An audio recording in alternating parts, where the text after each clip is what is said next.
നമുക്കൊരു simple quilling art ചെയ്താലോ. അപ്പം ഇത് ചെയ്യാൻ വേണ്ടിയിട്ട് പ്രത്യേകിച്ച് ക്വില്ലിംഗ് ടൂൾസിനൊന്നും ആവശ്യമില്ല. ആകെ വേണ്ടത് ഒരു ടൂത്ത് പിക്കാണ്.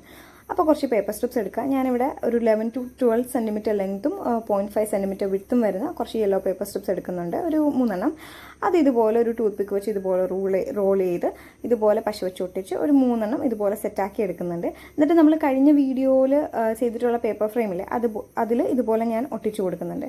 എന്നിട്ടൊരു 2-3 സെൻറ്റിമീറ്റർ ലെങ്ത് വരുന്ന കുറച്ച് വയലറ്റ് പേപ്പർ സ്ട്രിപ്സ് എടുക്കുക. അതിനുശേഷം ഒരു പ്ലെയിൻ സർഫസിൽ ഇതുപോലെ കുറച്ച് പശ തേച്ച് ഇതുപോലെ ഒന്ന് സ്പ്രെഡ് ചെയ്ത് കൊടുക്കുക, വളരെ തിന്നായിട്ട്. എന്നിട്ട് ഓരോ പേപ്പർ സ്ട്രിപ്സും എടുത്തതിന് ശേഷം ഇതുപോലെ വളച്ച് പിടിച്ച് ഇതുപോലെ പശയാക്കി പേപ്പർ ഫ്രെയിമിൽ ഒട്ടിച്ചു കൊടുക്കുക. ഞാനിവിടെ ഉപയോഗിച്ചിരിക്കുന്നത് ഫെവിക്രൈലിൻ്റെ പശയാണ്. ഇനിയിപ്പോൾ നിങ്ങളുടെ കയ്യിൽ അതില്ലെങ്കിൽ നമ്മുടെ ഫെവിക്കോളില്ലേ, അതാണ് കയ്യിലുള്ളതെങ്കിൽ അതൊന്ന് ഓരോന്ന് ഒട്ടിച്ചു കൊടുത്തതിന് ശേഷം ഒരു 4 to 5 സെക്കൻഡ്സ് ഹോൾഡ് ചെയ്താൽ മതി, അതവിടെ നന്നായിട്ട് ഇരുന്നോളും.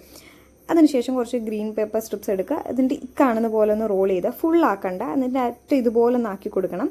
അതിനുശേഷം നേരത്തെ പോലെ സെയിം പശയാക്കുക, പേപ്പർ ഫ്രെയിമിൽ ഒട്ടിച്ചു കൊടുക്കുക.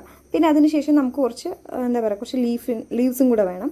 അപ്പോൾ ഇതുപോലെ പേപ്പർ സ്ട്രിപ്സ് എടുത്തതിന് ശേഷം ഇതുപോലെ ഒന്ന് മടക്കിയതിന് ശേഷം പശയാക്കുക, എന്നിട്ട് ഒട്ടിച്ചു കൊടുക്കുക. അപ്പോൾ ഇത്രയേ ഉള്ളൂ നമ്മുടെ സിമ്പിൾ ക്വില്ലിംഗ് ആർട്ട്. ഇത്രയേ ഉള്ളൂ. ഇഷ്ടപ്പെട്ടാൽ എന്തായാലും സപ്പോർട്ട് ചെയ്യണം, ലൈക്ക് ചെയ്യുക, കമൻറ്റ് ചെയ്യുക, സബ്സ്ക്രൈബ് ചെയ്യാനും മറക്കില്ല. അപ്പോൾ ശരി, എന്നാൽ കാണാം.